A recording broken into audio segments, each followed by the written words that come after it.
Vamos lá. Nesse dia, quando chegou a tarde, Jesus disse a seus discípulos: vamos para o outro lado do mar.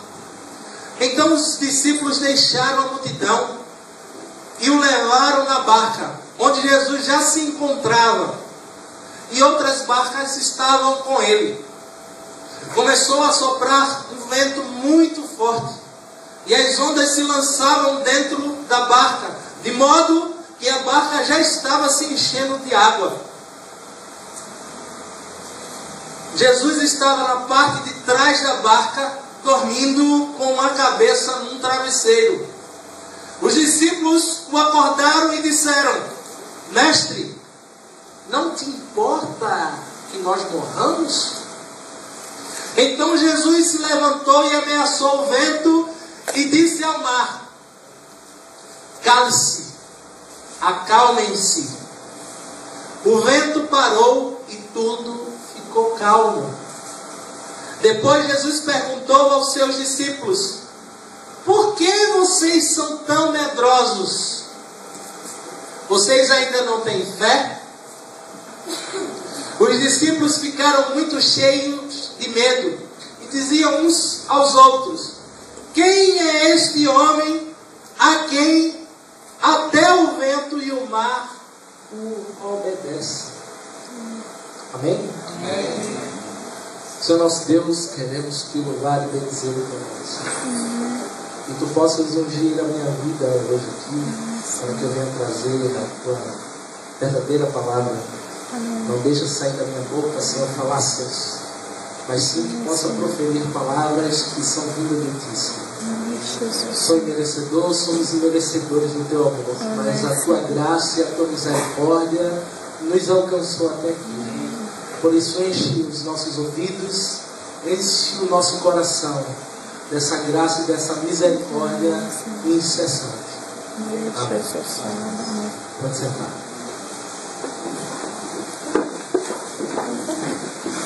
Eu acho que muitos de nós já ouvimos falar dessa passagem. Eu acho que é bem comum. E até para os nossos dias hoje, a gente ouve muito falar em mar revolto, mar turbulento e muita coisa acontecendo. Uma dessas aconteceu com o Japão, né? Muitos ouviram e viram o que aconteceu no Japão, e dizem que há muita gente ainda desaparecida, e mortos nem se contam. E a gente fica perguntando assim: poxa, o que aconteceu? O que se dá? E a gente começa a levantar questionamentos. Diz: porque o rico e a soberba vinha. Mas verdadeiramente a gente não consegue explicar porque tal fenômeno da natureza veio à tona contra o Japão. E a gente só fica pensando. Mas em 2008 aconteceu uma catástrofe com esse fenômeno da natureza aqui em Blumenau. E muita gente viu muita coisa ruim. Muitos de vocês perderam casas. Muitos de vocês perderam parentes, amigos, famílias. Muitos de vocês perderam saúde. Perderam muita coisa.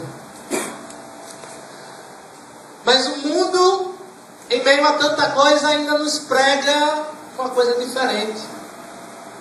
O mundo, se você viver dessa forma, não tem problema.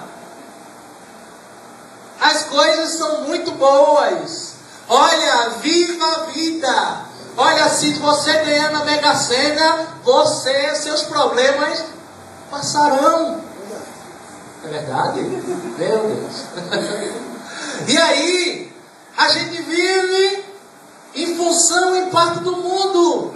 Onde que, olha, eu tenho um emprego que me dá R$1.000. Se eu ganhar um emprego que me dê R$3.000, oh, glória a Deus, Deus está me abençoando e meus problemas vão embora. E tem outras situações: olha, Deus, se tu me der dinheiro para ir no shopping comprar aquele brinco, aquele colar, aquela roupa, olha, Deus, é você, meus problemas vão estar resolvidos.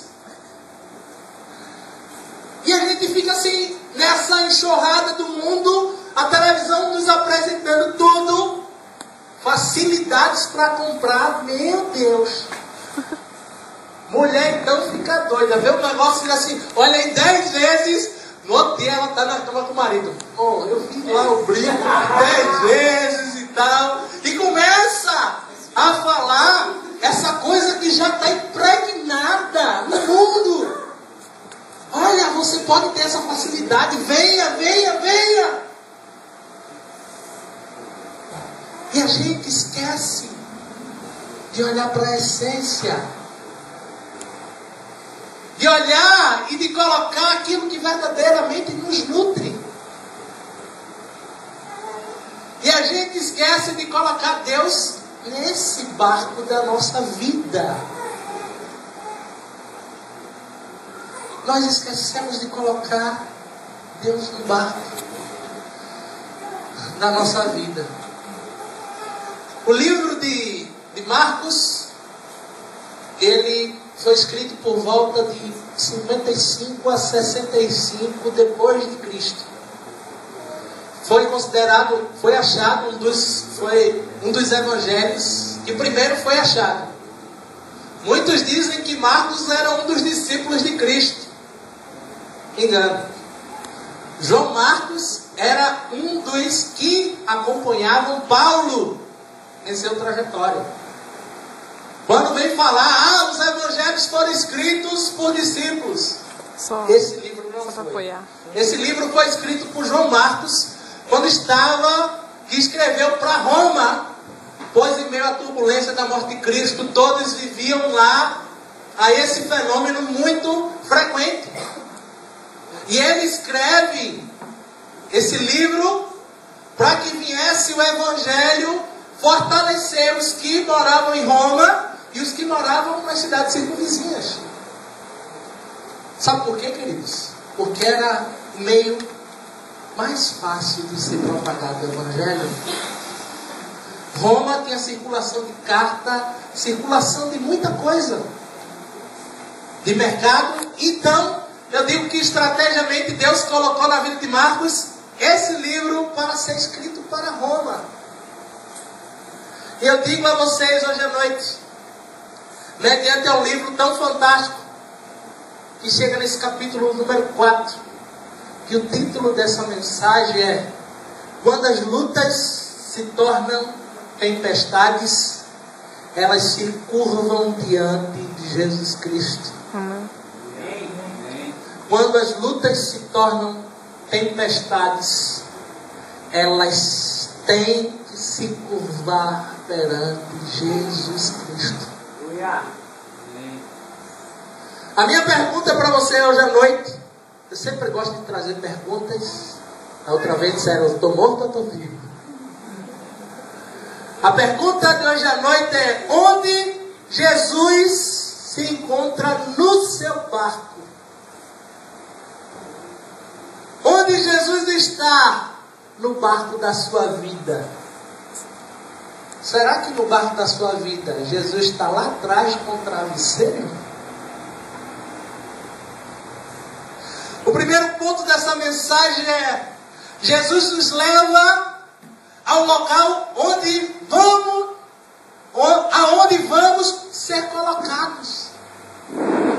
Quando ele chega aqui nesse dia, quando chegou a tarde, Jesus disse a seus discípulos: vamos para o outro lado do mar. Então os discípulos deixaram a multidão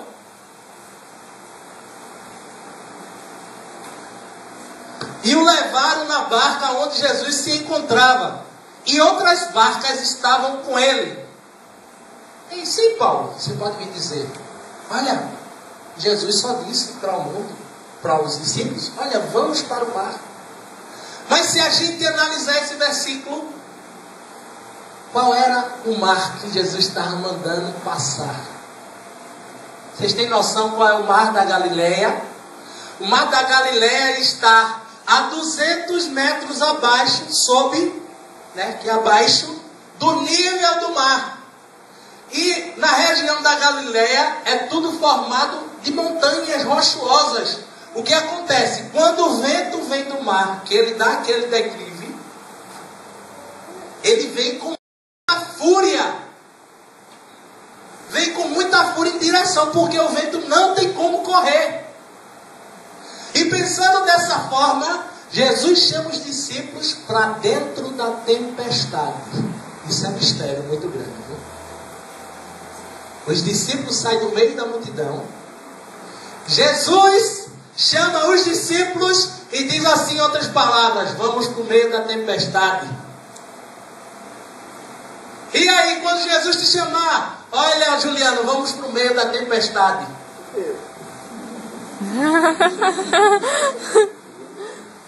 Por quê? E aí, seu mocinho, vamos para o meio da tempestade. Bingo. Jesus, eu acho que os discípulos se garantiram, disseram assim: olha, somos pescadores. Alguns teólogos e estudiosos dizem que os discípulos eram mestres na arte de pesca. Os caras já estavam acostumados a andar naquele mar.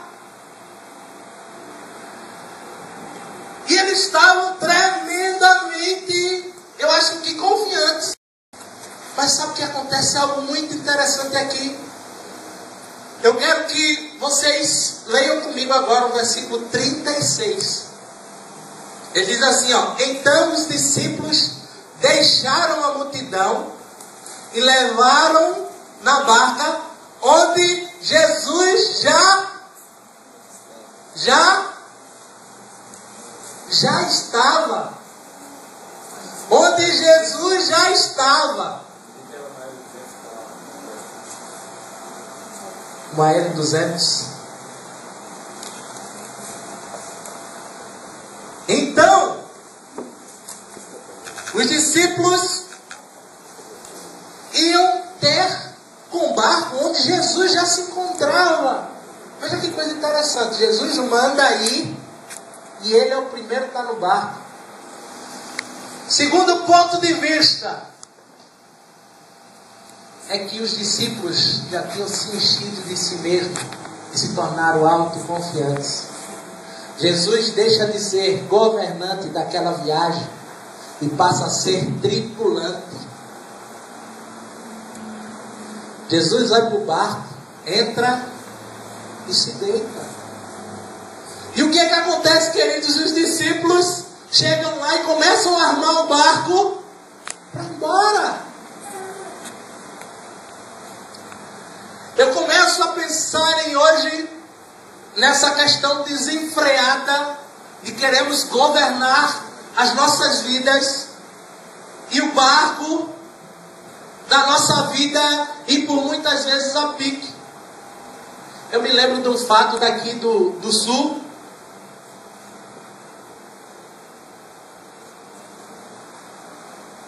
Eu me lembro do fato daqui. Eu estava em Recife e eu recebi uma mensagem que dizia assim: uma filha saiu de casa e ela foi para a balada à noite com os seus amigos.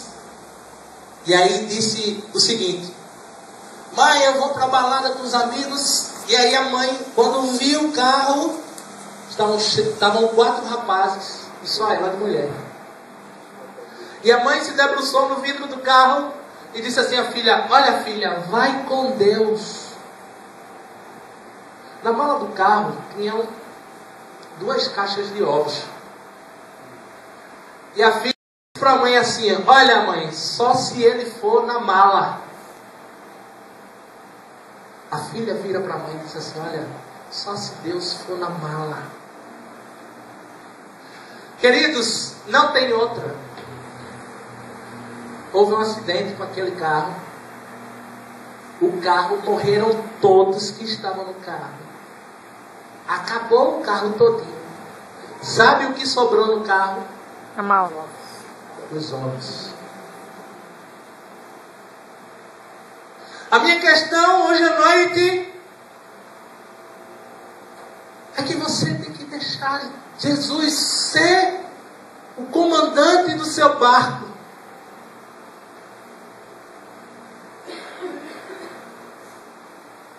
Então, propriedade.